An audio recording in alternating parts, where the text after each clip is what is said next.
to dive a little deeper into the hire, we're excited to bring in Chad Finn of the Boston Globe, formerly the sports editor of the Maine campus. Chad, you might have the most unique perspective on this out of everyone because you've covered Montgomery as a player when you were a student at Maine back in 1993.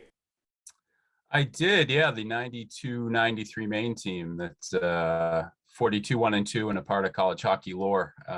30 years ago, it doesn't feel like that, but I guess the hair color and all that stuff tells a different story here. But I was really happy to see Jimmy get the job. You could tell back then that he was probably going to be on that coaching track whenever his playing career was over. May never have guessed the Bruins, but that's how it's turned out, and I think there's a lot of people in Maine rooting for him. Now, your most recent column, of course, it was the look into Montgomery through the lens of his days at Orono as a player, kind of as a mentor to some of the younger guys, Paul Kariya, of course. So based on kind of that experience from you knowing him from way back when, how would you assess this hire here? Yeah, I think it's ideal. I mean, the Bruins, when they introduce him as coach formally next week, will absolutely cite the fact that he's good with young players. That was one of their knocks in Bruce Cassidy. Whether or not you think Bruce Cassidy was scapegoated for other things, that's one of their rationalizations for changing coaches. And Montgomery has a long track record, going back to Denver, coaching with the Stars, and then as an assistant with the Blues last couple of seasons. But it goes back even further than that. At UMaine, he was a senior on that 92-93 team. When Paul Kariya was a freshman, Kariya was just 17 years old when he came on campus. They were comparing him to Wayne Gretzky. He was incredibly talented, but he also had things to learn. He had to kind of navigate being a couple thousand miles from home. You know, he's from North Vancouver. Had to get used to the expectations of being a college hockey superstar as a kid.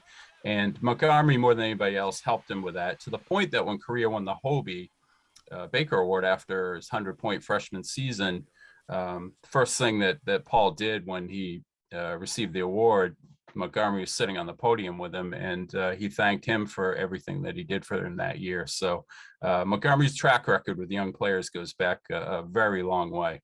Now, of course, that was like the alleged kind of issue with Bruce Cassidy, and you mentioned it. But was that one of the top, if not the top thing that Don Sweeney was looking for in this hire? I think that's it. I hope he's not being set up to fail, honestly, Dave, because this is not an ideal situation he's coming into right now. Charlie McAvoy is going to be out for months to start the season. Patrice Bergeron is apparently coming back. Nothing's been formally announced about that, but it seems like he will be. But Brad Marchand won't be here. We don't know if David Pastrnak wants to be here for the long haul.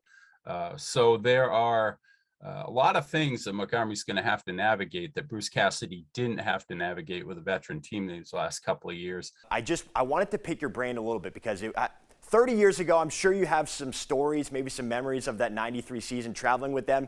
Is there any particular story, memory of Monty or Kariya or even Walsh that stands out to you?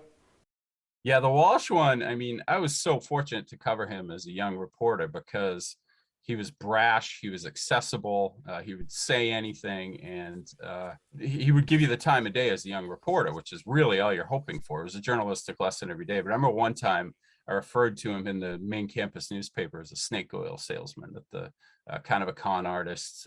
It's what Sports Illustrated had called him. And he calls me up on the phone. He's really mad. And he's like, what the heck? He didn't say heck is a snake oil salesman. I was like, it's somebody who tries to pull the wool over people's eyes. And it was really quiet on the phone for a second. And then he's like, oh, all right, practice is at 4. Like, things like that just didn't rattle him. He didn't get bothered by insults. He just wanted the attention. And I feel really fortunate to have covered that whole team, Sean, Kariya, and Jim Montgomery. And it's nice to have that flashback to them this week. Unbelievable. Well, thank you for coming on. Appreciate the time. And for everyone, check out the column on the Boston Globe. Chad, thank you very much for hopping on here. Hey, thanks, Dave.